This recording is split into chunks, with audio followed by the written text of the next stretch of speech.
భారత ఎన్నికల సంఘం చేపట్టిన ఎస్ఐఆర్ ప్రక్రియ ఇప్పుడు పెద్ద రాజకీయ చర్చకు దారితీసింది. ఒక పక్క అక్రమ వలసదారులు, నకిలీ ఓట్లను తొలగించడమే లక్ష్యమని ఎలక్షన్ కమిషన్ చెబుతోంది.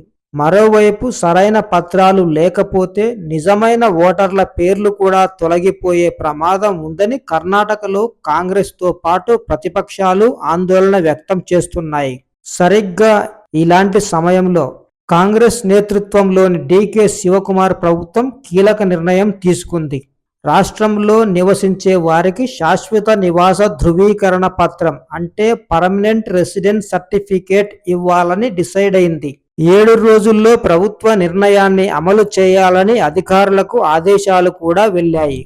ఎస్ఐఆర్ వేళ అవసరమైన పత్రాలు చూపించలేకపోతే పర్మనెంట్ రెసిడెన్స్ సర్టిఫికేట్ ఆధారంగా చూపించి ఓటు హక్కు కోల్పోకుండా ఉండాలన్నదే ముఖ్యమంత్రి డీకే ఆలోచనగా కనిపిస్తుంది. కర్ణాటకలో జన్మించిన వాళ్ళు, కనీసం 10 ఏళ్లు అక్కడే నివాసం ఉన్న వాళ్ళు, లేదంటే కర్ణాటకలో 10 ఏళ్ల పాటు చదువుకున్న వాళ్ళకి తల్లిదండ్రులు లేదా జీవిత భాగస్వామి కర్ణాటకకు చెందిన వ్యక్తి అయి ఉంటే ఈ సర్టిఫికెట్ ఇస్తారు.